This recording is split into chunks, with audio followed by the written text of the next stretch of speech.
because at the end of the day, no one cares about excuses. It doesn't matter if the excuse is real or if you genuinely were unwell or injured or anything. No one cares. And I wanted to fight, but I took the doctors and my dad's and my team's advice, and we pulled out the fight.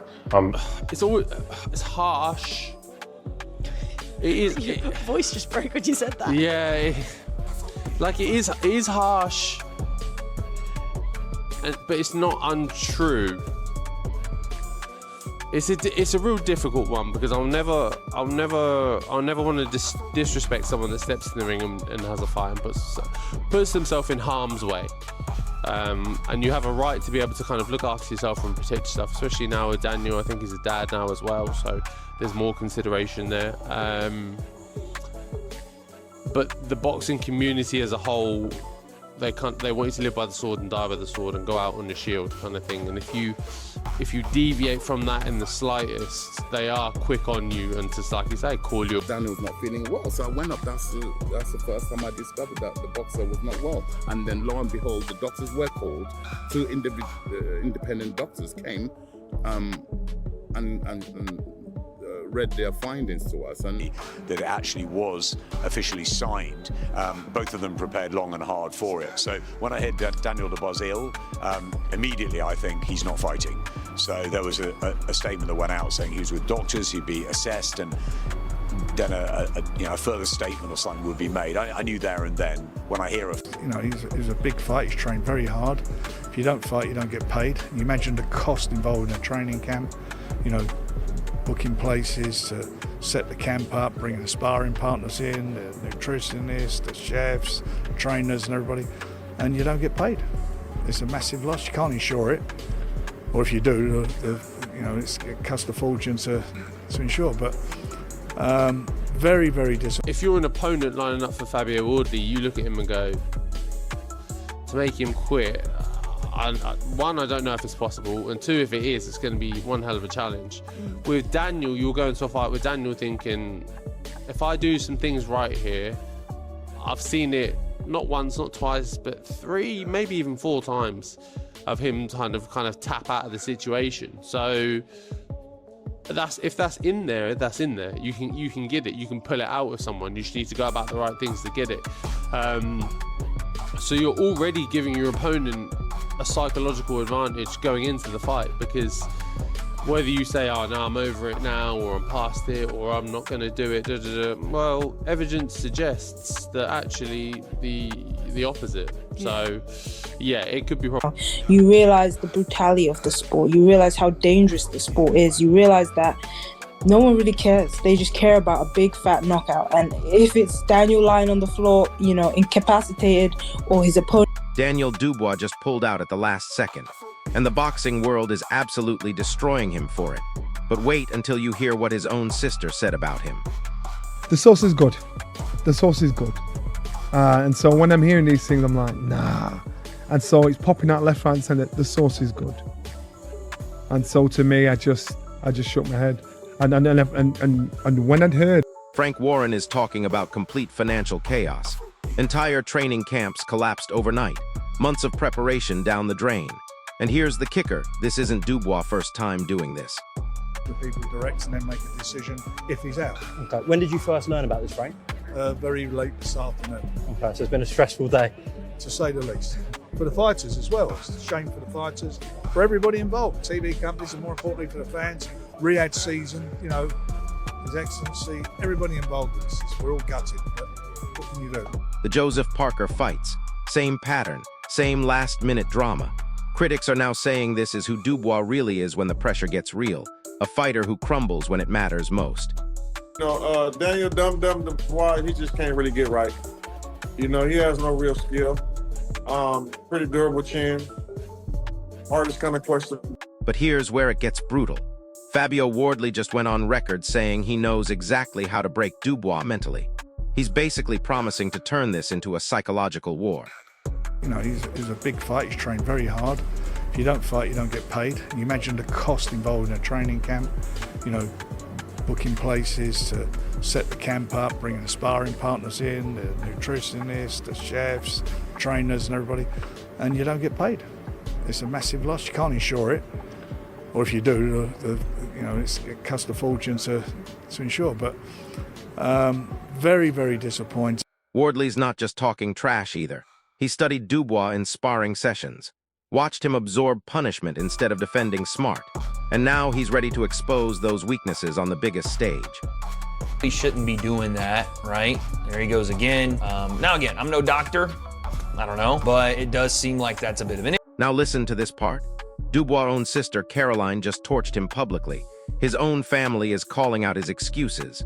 When your sister won't even defend you, that tells you everything about how bad this looks. Some sort of ankle injury. Maybe I was just, seeing things with that one. But he is injured. It's not really specifying. I don't know why. I'm sure I saw it was... Johnny Nelson came in even harder, called the whole situation pure foolishness. He's questioning whether Dubois has the mentality for elite boxing at all. And honestly, the evidence is starting to pile up. Because Fabio Wardley's a world champion now in his own right. And that 5% I'm just talked to you about, he's 5% better now than what he was before he won the title, because that's what it gives you when you win a world title. Now, he's just beaten Joseph Parker, right? And messed him up quite badly. It wasn't an easy fight. It ebbed and flowed for periods in that fight, but ultimately, Wardley got the job done. That's what he does. He gets the job done. Look at his career. Now, he would have improved, and a lot is to be said of Daniel Dubois, because he's got an excellent jab. That was the difference between him and AJ when they fought, was that jab. It was just beautiful. Wardley's got a good jab, and if Wardley's jab has improved since winning that title, then... The financial damage is insane, though. Frank Warren broke down the real numbers. Sparring partners, nutritionists, full training camps, all wasted. We're talking massive losses because one fighter couldn't step up. Frame with his lead hand, keep the distance, which he does such a good job of. If you move forward, he moves back. You cut an angle, he cuts an angle, right? He just mirrors what you do. And the moment you make a mistake or overcommit, he touches you with the lead hand. Johnny Fisher delivered the most brutal take yet. He's questioning Dubois' actual skill level. Says he relies on physical gifts instead of refined boxing ability. That's devastating criticism from a fellow heavyweight. Yeah, how long ago? What are we talking? 7 years, 8 years maybe. Do you both remember that? Mm-hmm. How did that sparring go? Not that that means anything come fight night. It's a long time ago. You're a different fighter. How did that go? I went well, but in the early days, he got the better of me. Yeah? We'll say that. I've got no problem with that whatsoever. Do you remember those sparring? Yeah, just like he said. He's come on since then now, so. We've grown a lot since then for both parts. I'm nowhere near the fighter I was that many years ago. And in the fights he's had, he's grown and changed and adapted as well. Like, you have to. Like, if you want to stay at the high level of this game, that's what you have to do. But even in them, like you say, in those 7, 8 years I've changed, but not just that. Even in the last 2, 3 fights I've changed. I've grown, developed, got better, adjusted, changed, weathered storms, figured it out. Like, I've gone through milestones and you can watch them from fight to fight to fight, the adjustments I make. So all I'm proving is that I'm constant. Here's what's really wild though. Multiple people are now questioning if something deeper is wrong with Dubois, not just physically, but mentally. His long-term career might be in serious trouble. Daniel's father in particular, he recognized what I've done for Daniel and the father. And I too recognize what they done for me as a coach. So it's a mutual thing. Like I said, it was a sudden ending, and that doesn't sit well with me in the way that it ended. I haven't got this entitlement that I must be Daniel Dubois' coach. No, fair enough. But the timing of it, when 48 hours prior to me being dismissed, sacked. The conversations I was having with Daniel's father. The excuse keeps changing too. First it was unclear, then maybe an ankle injury. But nobody can get a straight answer. That kind of confusion only makes everything look worse. Said I've digested it, I've acknowledged it, accepted it, processed it, and I've accepted it, and life. Meanwhile, Wardley keeps getting praised for his technical improvements. Perfect timing, range control, staying calm under pressure. Everything Dubois apparently lacks when it counts.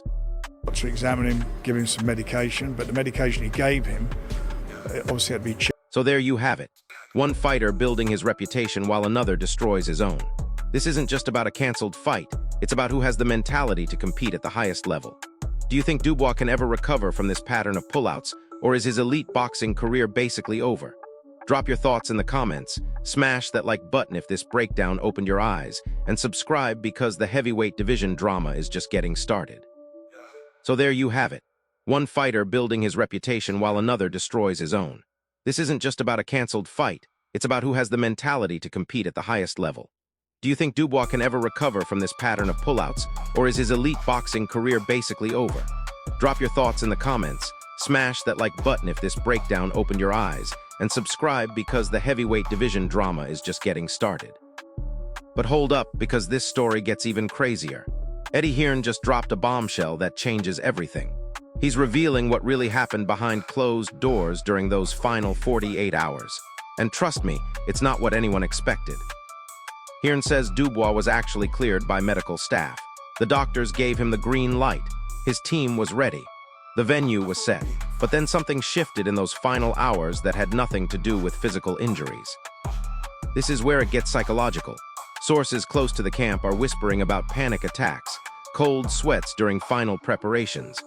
Dubois apparently couldn't even watch fight footage without getting visibly anxious. That's not an ankle problem, that's a mental breakdown. The ripple effects are absolutely massive too. Other heavyweights are now refusing to sign contracts with Dubois until he proves he can actually show up. Promoters are demanding insurance clauses specifically for his fights. His market value just crashed overnight. But here's the plot twist nobody saw coming. Tyson Fury's team just reached out to Wardley's camp. They're impressed by how he handled this entire situation. Professional, ready to fight, no excuses. That's the kind of mentality champions respect. Caroline Dubois isn't done either. She just posted another statement that's even more brutal than the first. She's basically saying the family is embarrassed by Daniel's behavior. When your own blood won't defend you publicly, your reputation is absolutely finished.